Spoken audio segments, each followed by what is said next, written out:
Hey everybody, Corey Skinner here. Hey, just wanted to go over kind of like my quick history of my home theater kind of setup from where I started and where I'm at now, and kind of the evolution real quick of learning about this industry and this hobby. So I started out, doing the whole car stereo thing when I was in high school, getting the nice deck in your truck and hooking up the amp, getting the crossover, getting the subs, making it thump, making it sound good.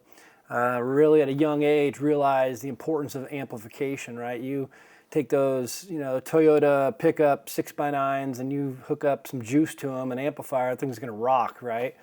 So that's what it was all about when we were younger. So as we get older, right, start putting more money into this home theater stuff. So I started out, I'm a big movie guy, so started out with getting a TV, of course, and then kind of the basic thing that everybody goes through, which is the box store items, which are Klipsch mostly, Yamaha, Onkyo, Pioneer, kind of these basic retail products. And I really got onto the Yamaha train. One of the best Yamaha receivers I had was the Avantage line, which is a really good receiver. It was kind of the higher level of the Yamaha receivers back then. And that still only put out like 40, 50, 60 watts per channel or something.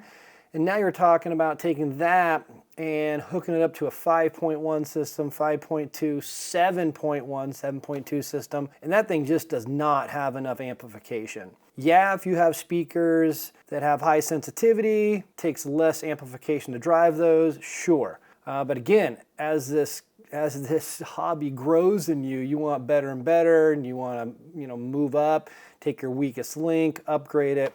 So I started out with, like I said, the Yamaha receiver, 5.1, had a basic Klipsch kind of setup, because again, that's what everybody gets from Best Buy. And Klipsch is good, don't get me wrong, especially if you get to the RP, that premier level is pretty dang good.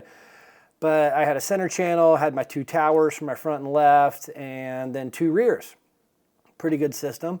Eventually, over time, you wanted to upgrade, and I really, really wanted to get into the separates. So if you jump into the separates, you're talking a separate preprocessor and then a separate amp for all your speakers. So instead of both of those into one, like Yamaha Avantage, they're separate now. So now the money that you spend on that preprocessor is going into much higher end equipment, resistors, capacitors, output stage, all the little tiny things inside those processors that make them sound a lot better. And that's now your kind of source. And then you get a separate amplification, which is you pick it. So me currently, my first system of separates is what I have now. And my preprocessor is an Anthem AVM70, solid brand, solid preprocessor. And I have that going into a Monolith 9X amp. 3 channels are 200 and 6 channels are 100 watts. If I go into, that's an 8 ohm speakers. So my old Klipsch towers I used to have, they were 200 watts going into those 2 towers. Now I've upgraded to Martin Logan, the XT Motion series. So I have the F100 towers and correlating center channel and rears, and now that Monolith pumps out 300 watts into 4 ohms into those front 3 channels, and again 100 to the surrounds. But it's amazing when you make that jump from Yamaha or Pioneer or Onkyo, that all-in-one kind of receiver, into separates. And it's a big jump in two things. Huge jump in sound and huge jump in price, unfortunately. I mean, again, you can get a nice Avantage Yamaha, which sounds really good, all in one for $1,000, $1,500. Once you go separates and you want that big jump in sound quality, I mean, the Anthem's over $3,000 itself, and that's just for the preprocessor, and then you need an amp. If you want a decent amp that's gonna, have enough watts for you, you're looking at another $2,000. So it's a investment for sure. They will last a hell of a long time as long as you don't need to upgrade it again. But I tell you, that has been my eye-opener, is once you get, again, as a kid, in the car stereo system, you add amps to those stock 6x9 doors, they scream, right?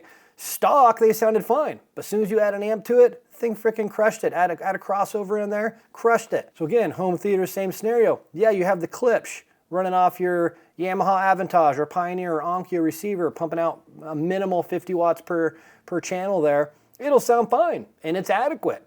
But once you add that big amplification, now I'm running into 4 ohm loads into these Martin Logan XTs, 300 watts into those towers, 100 watts into the center channel and into the rears. Man, they scream. It sounds so freaking good. So I can't tell you enough how important it is, I think, growth-wise, if financially you're able to swing it, is to get into the separates, because it is an eye-opener.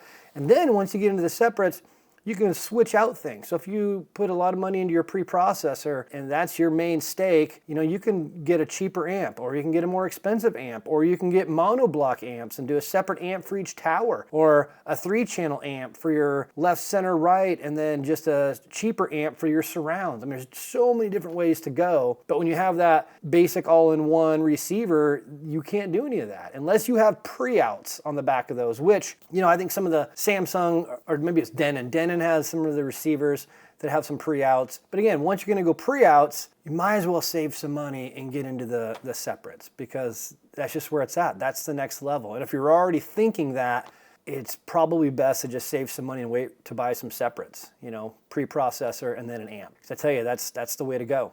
So anyway, that's kind of where I'm at now. I upgraded from my Klipsch tower to the Martin Logan Motion XT line.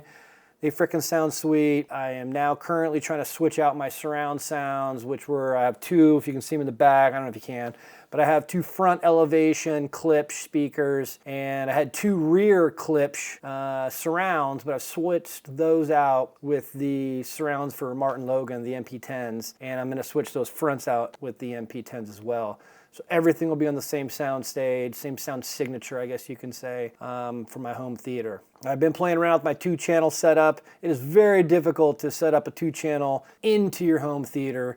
It really is. So I just got a new streamer, and it's the Eversolo DMP-A6. And I've been, you know, originally starting to just use Bluetooth from my phone to listen to music, and realized that was garbage, and then started doing the AirDrop thing. Well, that's limited and to resolution, it's compressed. So hardlining, it's the way to go. So that's why I went with the A6, and now start playing around with the DACs. And currently I have a Den of Frips Pontus 2 12th anniversary. So I'll have a review coming out with those soon. But right now, home theater, if you're stuck on that same all-in-one receiver, recommend jumping into the separates line. Once you get into the separates, it's kind of like an opens the box to home theater. You can do a lot more, and your ears are gonna love it when you start listening to some sweet movies.